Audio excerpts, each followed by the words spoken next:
President Trump, the document says, committed to provide security guarantees to the DPRK, and Chairman Kim Jong-un reaffirmed his firm and unwavering commitment to complete denuclearization of the Korean Peninsula. So you're going to have critics coming out undoubtedly in the hours ahead saying that maybe this is not such a big deal, but hang on a second.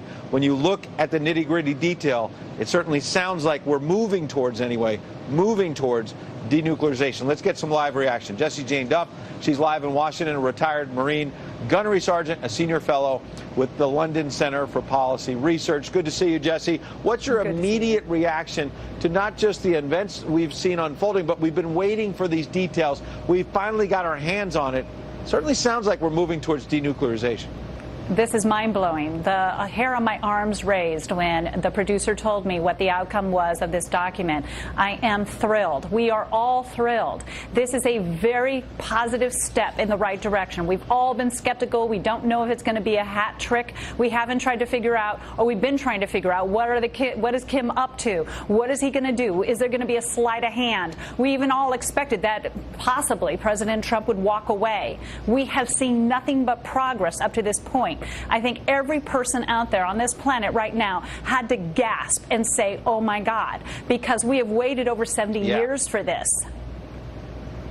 Jessie, I want to read some of the other details. We're just getting, this is spilling in as breaking news. The United States and the DPRK will join their efforts to build a lasting and stable peace regime on the Korean Peninsula. Obviously, a long way how you define peace and how we're going to get there. But the idea that the president said before this summit, I'm on a mission of peace. His critics laughed. His critics said this may never get off the ground. And here it is in black and white, Jessie.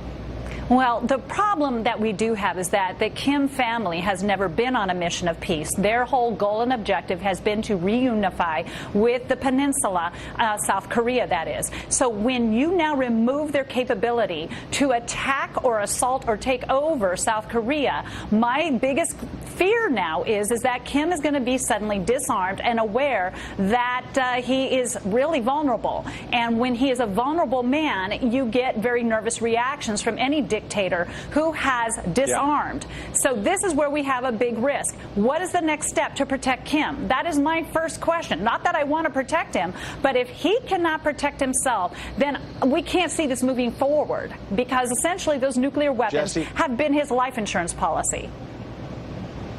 There's a last point in this document signed by the president and Kim that I want to get your reaction to as a military veteran. It says the United States and DPRK commit to recovering POW MIA remains, including the immediate repatriation of those already identified. There are a lot of people in the United States still waiting for answers about the remains of their loved ones from the Korean War. This is an important development as well. Oh, this just touches my heart. I'm so overwhelmed to hear this, because the fact of the matter is they're all across the nation. POW and MIA flags fly all across this nation. And there are many men who have served during the Vietnam era, and women that never saw their loved ones or family members or fellow service members again. And we don't know where their remains are. And if this can happen, this is an extraordinary move to the patriotism of our country to feel some gratitude. Jessie Jane Duff, a remarkable evening into the early morning in the Eastern time zone of the United States. We appreciate you being with us for your analysis.